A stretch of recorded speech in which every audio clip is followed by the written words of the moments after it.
Jai Guru Dev. I think this is going to be a longer video tonight because I have a lot that I want to say and a lot that's been going on, and it feels important, like I want to get it somewhere. Where to begin? First of all, a lot of things clicked into place for me today about bhakti, and I'm really doing a bad job right now because I peeled this fruit and it's waiting for the puja, and I know that I'm doing it wrong. Like, I know I'm not supposed to peel fruit and then just leave it, and that's putting myself before the divine. And as that was happening, I was messing up as I was doing it, and I just got into this negative self-talk. And this has been been really coming up about like how when I make a mistake, I really beat myself up about it.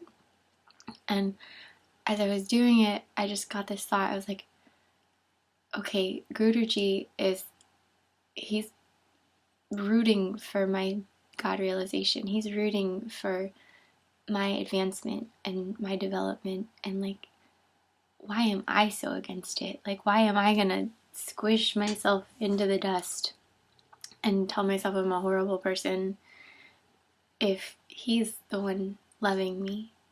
Like, I was just having a talk with my roommate Marlo downstairs, and she's so cute. She loves herself like so much, it's like flowing over. Like, she's in the bathroom and she's figuring out how to part her hair, and she comes out and she's just all smiley and like ready to love the first thing that she sees or the first person that she sees.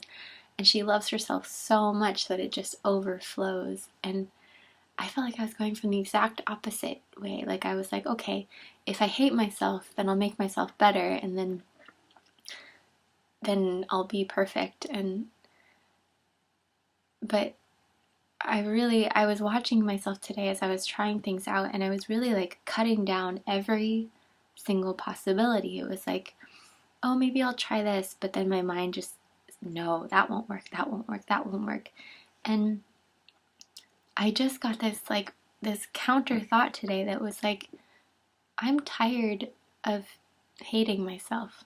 I'm tired of being against myself. And I just felt this like surrender. Like, I can't live like this, and I can't possibly continue a spiritual path if I'm constantly berating myself for doing it wrong. Like, then I'll never want to get up and do it again. I'll never want to just try again and try to be closer to him. And last quarter, I was so afraid to come back into the world from the ashram. I knew that I was going to get sucked in by Maya, and that the world was going to ensnare me, and really what happened was I was just pushing against everything. The way one of my friends told me, I was running away from the world instead of running towards God. And I don't know, these last few days I've just had these feelings like there's been a theme that I've been shown, and it's like showing all these alternative schools and these alternative educations, and they're all about reshaping and re-envisioning and making schools for the whole human being, and these really cool innovative words that just encourage kids to learn and to grow and to develop. And part of me gets on that. Like, I realize it's like what my college has been focused on is like education, and like my concentration focuses on the purpose of education. And really, Guruji showed me the purpose of education, the purpose of a human life is to become one with God. And education, I realize, is a stepping stone to that. I think I've taken it too seriously, where I see more now education is a training to work in the world and to become part of the world. And the world is not going to change if we don't change. We don't change ourselves. And Guruji's here to guide us for that. So since I've met him, it's totally shifted, where I used to look at school models and I used to look at all this outside information, and he's leading me inside, and he's teaching me about spirituality and about God that you can't see, and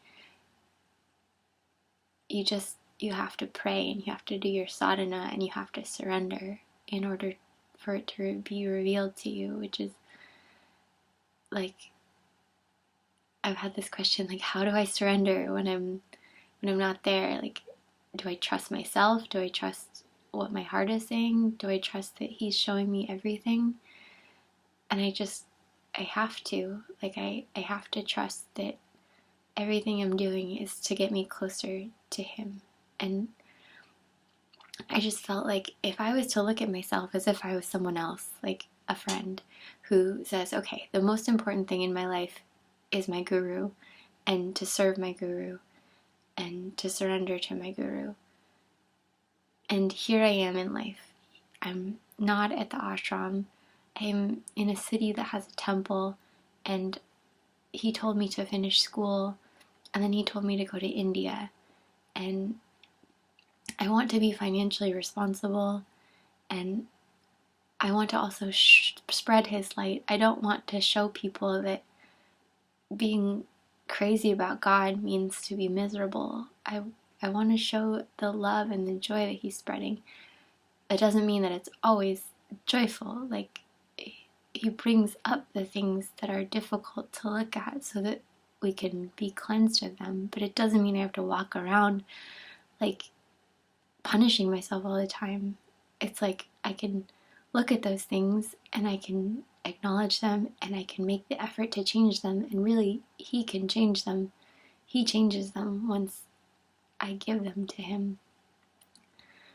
And this happens with so many things, but it caused me to really stop trusting myself. I really saw I was like, it came out with like I was just stressing myself out. And so when I went back to the ashram and everyone told me like I'd become really thin and looked sick, people kept saying I looked sick, and that's not what I want to show. Like, I was punishing myself in order to become closer to him, but there was very little love in it.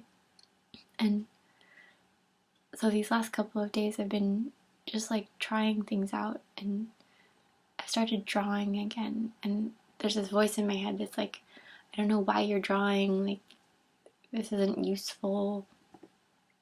And if I was to look at a friend who said like, this is the one thing that like I feel really compelled to do, and like I don't know how I could encourage all the other people in the world to follow their passion if I can't, like if I won't let myself follow my passion.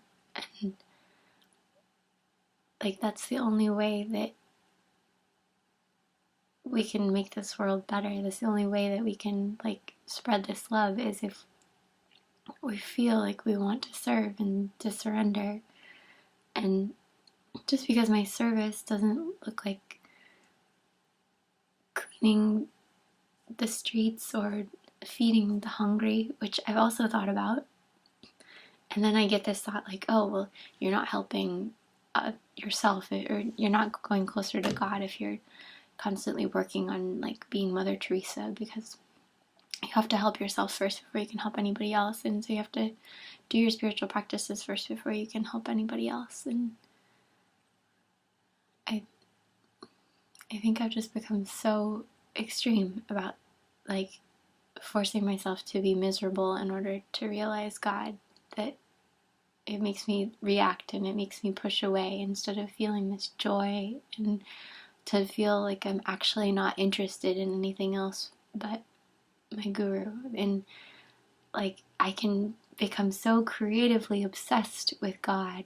Like there's so many ways that he shows us to sing and to paint and to serve and to do puja and to pray and to read the stories. Like, they're all these fabulous things that, like, the more I love doing them, the more I actually am not interested in all these other things, and the more that my bad habits are actually falling away, like, so easily. Like, he just takes them away, and I feel this love for myself, but it's not my ego. It's just that, like, I'm respecting that he gave me this body and he gave me this life, and so, like, it's my responsibility to take care of those things. And I can't take care of anybody else if I can't take care of those things first, and just be okay with myself. And so, yeah, I guess I've been thinking a lot about that. Like, when I really go into my heart and think about what I want to do next, like, I don't know. And I want to, like, take the time to really sit with that, because that if I force myself to go to the ashram, then I'll always be wanting something else, and not everybody's supposed to go to the ashram anyway. And I want to be responsible. And so I guess that the answer right now is that I don't know, but that I want to give myself this opportunity, just like I would give a friend, to just try things out and to really go into my heart. And that he gives everything. There's a quote on my wall that says, like, if you have unbeatable devotion to God and Guru, then you get everything you want, even if the doors are closed. And I think that's it, is that he's showing me what I really want, like, that goes beyond all these kind of surface level things, like, oh, I want to be a painter, or I want to drink coffee in the morning, or that's it. I mean, there's a lot of other things, but they're just, like, he's really showing me, like, how they feel empty without the divine in my life. And so, what if, like, my roommate, like, I could love myself so much that it just bursts out of me, and that it's easy to love, and that I can just love more and more the way he teaches. He doesn't say be miserable more and more. He does push us to try hard, but it doesn't mean that I have to kill myself to try hard, because it's all by his grace. And to come back to bhakti, like, I've been thinking so much about creativity, and how creativity, it feels like it is bhakti, because it's like, in bhakti you're thinking about your guru, you're thinking about serving God, you're not thinking about serving yourself. And it's the same with creativity. Like, if you think about what's going to happen while you're doing it, you won't do it. But if you just give up the results and you just do it, and you don't stop yourself, then there's no ego to stop you, because you're not doing it for yourself anyway, you're doing it out of love. And when you do it out of love, nothing can go wrong. And in that way, you have no fear either, because you know that God loves you and is taking care of you. And that can happen with anything you want to do in your life. Anything you can do is bhakti. And it's empty without it. Like, if you eat but you don't appreciate it, then it feels empty. And if you do something but you don't appreciate it, and you don't give up the results, then you could do things your whole life. But he's showing us that the purpose of our lives is to go back to God. And so if I think about God realization, and then I think backwards, like, okay, here I am. I'm not God realized right now, but he's showing me that I can be, and that he wants me. He wants all of us to do that. Then I can encourage myself to take steps every day to get closer to him, and to love him more, and to surrender more to him. Because I know that the goal is everything, and so everything else is limited. And so I guess I would want to spread this, but I have to understand it first. And so that's why I'm just starting with drawing, because it's something that I can't stop thinking about. and maybe it doesn't last, but like for now, like it's like practicing loving myself first, and just step by step it'll grow. And then I can be anywhere and I can do this in love. So 15 minutes, wow. Okay, well, happy evening. I'm gonna go do puja now because I'm just talking and should be praying. But I just wanted to express this and get this done. So, Jai Gurudev.